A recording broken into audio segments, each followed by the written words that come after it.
Bahraich case में supreme court का आदेश आया है। बहराइच में कल तक बुलडोजर नहीं चलेगा। सुप्रीम कोर्ट ने 2-2 कह दिया। बुलडोजर केस में हमारा आदेश साफ है। आदेश का उल्लंघन करने वालों को सचेत करता नजर आया सुप्रीम कोर्ट। 2-2 कह दिया कि अभी फिलहाल इस मामले पर रोक लगनी चाहिए, बुलडोजर एक्शन पर रोक लगनी चाहिए। बहराइच में कल तक बुलडोजर नहीं चलेगा।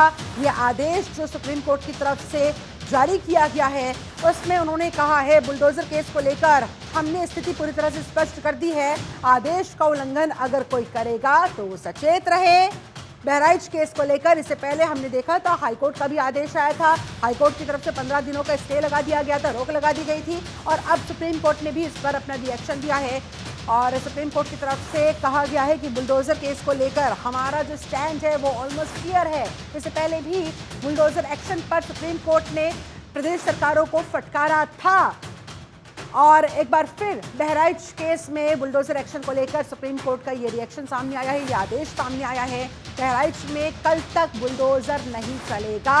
किसी तरह की कोई बुलडोजर कार्रवाई वहां पर अंजाम नहीं दी जानी चाहिए और अगर कोई सुप्रीम कोर्ट के इस आदेश का उल्लंघन करता है तो उसे भी सचेत रहने के लिए कह दिया गया है। उधर बहराइच हिंसा मामले में बड़ी खबर की अब करेंगे बात। बीजेपी विधायक सुरेश्वर सिंह ने केस दर्ज कराया है। अपनी ही पार्टी कार्यकर्ताओं के खिलाफ उनकी तरफ से ये केस दर्ज कराया गया है। जी हां, बीजेपी विधायक ने अपनी ही पार्टी के कार्यकर्ताओं के खिलाफ ये केस दर्ज कराया, मामला दर्ज कराया। दरअसल बीजेपी नगर अध्यक्ष समेत 7 नामजद कार्यकर्ताओं पर आरोप लगा है। रामगोपाल की मौत के बाद वहां पर बहराइच में हिंसा भड़क उठी थी। पुलिस बहराइच हिंसा मामले की जांच पड़ताल में जहां एक तरफ जुटी हुई है तो वहीं दूसरी तरफ बीजेपी के एक विधायक ने अपनी ही पार्टी के कार्यकर्ताओं पर गंभीर सवाल खड़े कर दिए। देश के रहने वाले हैं, चाहे हिंदू हो, चाहे मुसलमान हो, चाहे सिख हो, चाहे ईसाई हो, सबको समानता का अधिकार है। उत्तर प्रदेश में हमने 55 लाख आवास दिए हैं भारतीय जनता पार्टी ने, उसमें हिंदू को भी मिला है, मुसलमान को भी मिला है, सिख को भी मिला है, ईसाई को भी मिला है।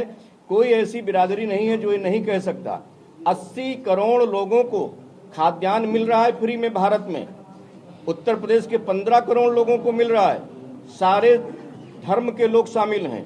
हमने एक एक घर को बिजली देने का काम किया है। क्या अपील करेंगे बहराइच वासियों से? बहराइच वासियों से हमारी यही अपील है कि जो हो चुका उसको वापस नहीं लाया जा सकता है, लेकिन पहले जैसा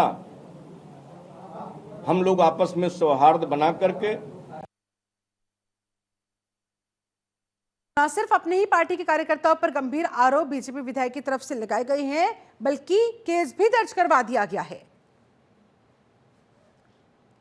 रिजवान खान हमारे साथ संवाददाता ज्यादा जानकारी के साथ लाइव कनेक्ट हो गए हैं। रिजवान, बीजेपी विधायक अपनी पार्टी के कार्यकर्ताओं पर आरोप लगाते हुए, गंभीर सवाल खड़े करते हुए, केस दर्ज करवाते हुए, क्या है पूरा मामला, क्या कहना है उनका? देखिए, निश्चित तौर पर जिस तरीके से यानी 13 अक्टूबर की जो घटना होती है ये मासी महाराज इलाके में, और जब उस गोलीकांड होता है और उस रामगोपाल मिश्रा का बहराइच के मेडिकल कॉलेज में लेके आया जाता है, जहां पर डॉक्टर उसको मृत घोषित कर देता है, जिसके बाद उसके शव को रोड पर रख के लगातार उसका विरोध प्रदर्शन किया जाता है। लेकिन जब बहराइच के आला अफसरान पहुंचते हैं, बहराइच जिलाधिकारी मोनिका रानी, बहराइच पुलिस अधीक्षक शुक्ला, साथ ही साथ यानी महासिर विधायक सुरेश्वर सिंह वहां पर पहुंचते हैं, लगातार समझाने का प्रयास किया जाता है, लेकिन उसके जिसके बाद में लगातार वहां पर पथराव उपद्रव की तरफ से किया जाता है। साथ ही साथ में ये कहा गया है कि जिस तरीके से यानी उनके बेटे उनका जो बेटा है उनको हत्या करने का भी प्रयास किया जाता है, एक ग्राउंड फायरिंग भी की जाती है। लेकिन जिसके बाद लगातार जिस तरीके से बहराइच का जो माहौल था वो लगातार बिगड़ता है और लगातार वो एक विकराल रूप लेता है, जिसके बाद लगातार जो कार्रवाई है वो तेजी से देखने को मिले। लेकिन जिस तरीके से आज यानी कल भाजपा विधायक सुरेश्वर सिंह ने 7 लोगों के खिलाफ नामजद और एक अज्ञात में यानी टोटल 8 लोगों के खिलाफ जो है मुकदमा दर्ज कराया है बीजेपी विधायक की तरफ से। क्या कुछ उनकी तरफ से कहा गया, क्या जानकारी दी गई? क्या उस समय जब वहां पर हिंसा भड़की, जब गोली चली, वो वहीं पर मौजूद थे, आंखों देखी उन्होंने सब कुछ? ये अपने बयान में क्या बातें दर्ज करवाई है, क्या कहना है उनका? देखिए, निश्चित तौर पर जिस तरीके से भाजपा विधायक ने कहा कि जिस तरीके से जिला अधिकारी मौनी कार्यालय पुलिस अधीक्षक मंडल शुक्ला, साथ ही साथ एडीजीपी मौजूद थे, साथ में इनका ये सीएमओ से मिलने के लिए आए, यानी मर्चरी की तरफ ये इनका जो शव था उसको ले जाने का प्रयास किया जा रहा था। तो उसी दौरान जो उपद्रवी थे वो लगातार उनकी गाड़ी पर तोड़फोड़ करते हैं, पथराव करते हैं, साथ ही साथ एक राउंड फायरिंग भी करते हैं, जिसके बाद लगातार जो भाजपा विधायक है वो कहीं ना कहीं आक्रोशित दिखाई थे। लगातार उनकी तरफ से कहा भी जा रहा था कि जो उपद्रवी हैं उनको बख्शा नहीं जाएगा, उनके खिलाफ भी कार्रवाई होगी। तो सीधे तौर पर यानी तकरीबन एक हफ्ते के बाद ये बड़ी कार्रवाई देखने को मिली, यानी भाजपा विधायक सुरेश सिंह खुद जो है अपने ही कार्यकर्ताओं के खिलाफ, यानी जो नगर भाजपा युवा मोर्चा के जो नगर अध्यक्ष है उनके खिलाफ नाम दर्ज कराया, साथ ही साथ टोटल 8 लोगों के खिलाफ नामजद कराया गया। यानी एक बड़ी कहीं ना कहीं उलटफेर इसको देख सकते हैं कि जिस तरीके से भाजपा विधायक ने अपने ही पार्टी के खिलाफ कई लोगों के खिलाफ जो है नामजद मामला कराया। रिएक्शन सामने आया है क्या? किसी ने बीजेपी विधायक जिन्होंने ये मामला दर्ज करवाया है उनसे बात करने की कोशिश की है, उन्हें समझाने की कोशिश की है, रोकने की कोशिश की है? क्या कहना है उनका?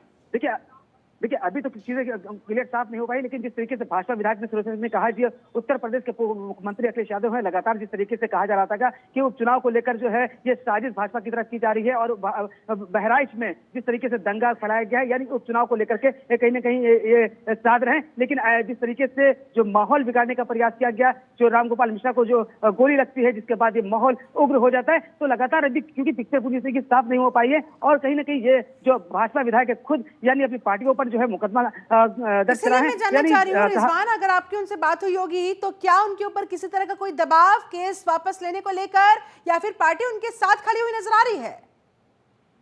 देखिए, विधायक सुरेश सिंह का कहना है कि कोई भी उपद्रव कोई भी हो, चाहे मुस्लिमों का चाहे हिंदू समुदाय का हो या हमारी पार्टी के भी कार्यकर्ता हो, जो उपद्रव है उनके खिलाफ जो है कानूनी कार्रवाई की जाएगी। और वैसे ही भाजपा विधायक सुरेश सिंह ने किया है, यानी अपनी ही पार्टी के तमाम लोगों के खिलाफ नगर कोतवाली में जो है मामले को दर्ज कराया गया है। उन्होंने कहा है कोई भी आरोपी होगा, किसी भी पार्टी का होगा, वो बख्शा नहीं जाएगा। साफ तौर से उनका जो भाजपा विधायक है सुरेश सिंह, उनका साफ तौर से यही कहना है। चलिए नजर बनाए रखिएगा। फिलहाल बहुत शुक्रिया आपका रिजवान खान।